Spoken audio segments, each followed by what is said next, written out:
Hi again. That's Kirsten. I'm Heather. And this is, drum roll please. Jeez, tough crowd. MeMaw's Kitchen. Okay. Today we're going to do Wannabees. And the reason I call these Wannabees is because they want to be Girl Scout cookies, but they're not. But they are super, super easy to make, and they do taste just like Thin Mints from Girl Scout cookies. Now we're going to start with, yes, it's true, Ritz crackers. Do not substitute with other types of crackers. You have to use the Ritz crackers for these, but they really make them delicious. We're going to open these up. Now we're going to take some of our chocolate. And remember, you can get these chocolate melts at any of your Michael's, Hobby Lobby, any kind of craft store or chocolate supply place. So we're just going to throw a bunch into a plastic bowl. Use plastic, not glass. The glass tends to get too hot. And we're going to melt it in 30-second increments until it's nice and smooth and creamy. Take it away, Kirsten. Now I will tell you that I was told not to wear this shirt today. Okay, here's the scoop on this. I'm not cute and perky like Rachel Ray. I don't have Southern charm like Paula Deen. What you see is what you get. I am what I am, and what I'm really here to do is make sure that you spend some quality time in the kitchen with your kids or your grandkids, sharing, laughing, having a good time, and learning something about how to cook. Now, we should be about ready to stir those. Do you have a spoon? Do you need a spoon? Yep. Here, you can use this. You stir it in between every 30-second increment, even though the first couple that you do are not really going to show. See, this is not really melted yet. It's still pretty solid. But you want to make sure you get air underneath all the chocolate. That keeps it from burning. That looks good. Back in the oven it goes.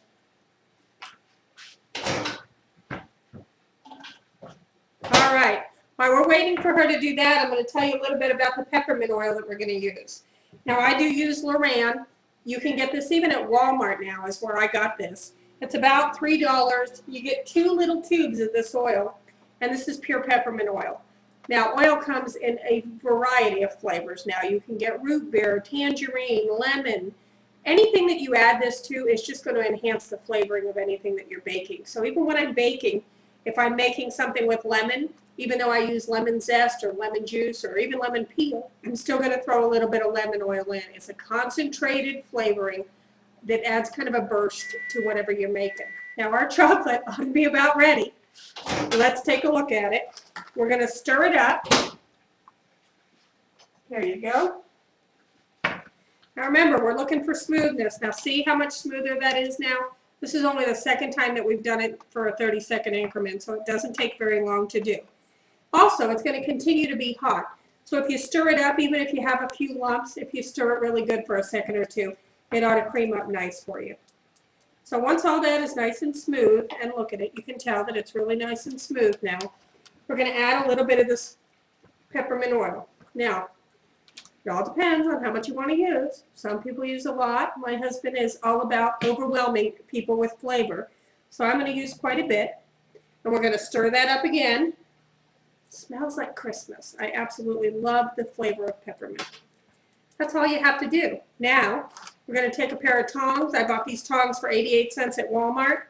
If you have fancier ones, that's fine to use. These actually work really well, though, because the cookie kind of sits in these little grooves. We're going to take 1 Ritz cracker. Let's make it sure that it's a whole one. We're going to put it in like this. Kirsten, do the honors. We're just going to lay it down into the chocolate. Mix it up a little bit.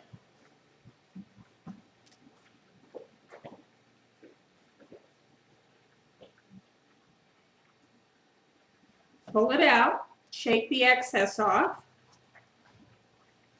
And drop it onto a piece of parchment paper on a tray. Kirsten, take over, do a couple more for me.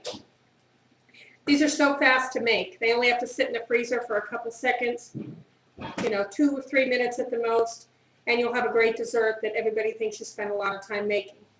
Now you see what she's doing. She's just kind of moving the cookie around or the cracker around inside. Shake the excess chocolate off, just because you don't want to waste it, and drop it on the tray. That's all there is to it. We're going to make a few more, so we'll be back in just a minute. Hola, guten Tag. Buenísimo. Konnichiwa. Aloha. Back to you, Mima. Okay, anyway, the Wannabees are done now. They've been in the freezer for about 5 minutes. We're just going to scoop them off. Now, normally I would certainly have them look a little better, but my assistant did these, so they're not quite as good as they could have been. But you just want to take a little bit of time, tap them nicely, and make sure when they land, they're nice and smooth like these instead of like these. They'll all go down the same way, though, won't they? We're just going to lay them on a plate. They're going to be beautiful. They're going to taste fabulous. They're going to taste just like Girl Scout cookies. Now, what I want to tell you is next week we're going to do some fruit bars. You can use any kind of fruit you want with these. This is what they look like when they're done, and they're absolutely gorgeous, and they're super easy to make.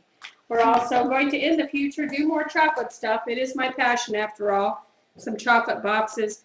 These are chocolate-covered designed Oreos. All of this is coming up in my MeMaw's kitchen, so make sure you tune in every week. Until then, she's Kirsten, I'm Heather, And this is MeMaw's kitchen. bye.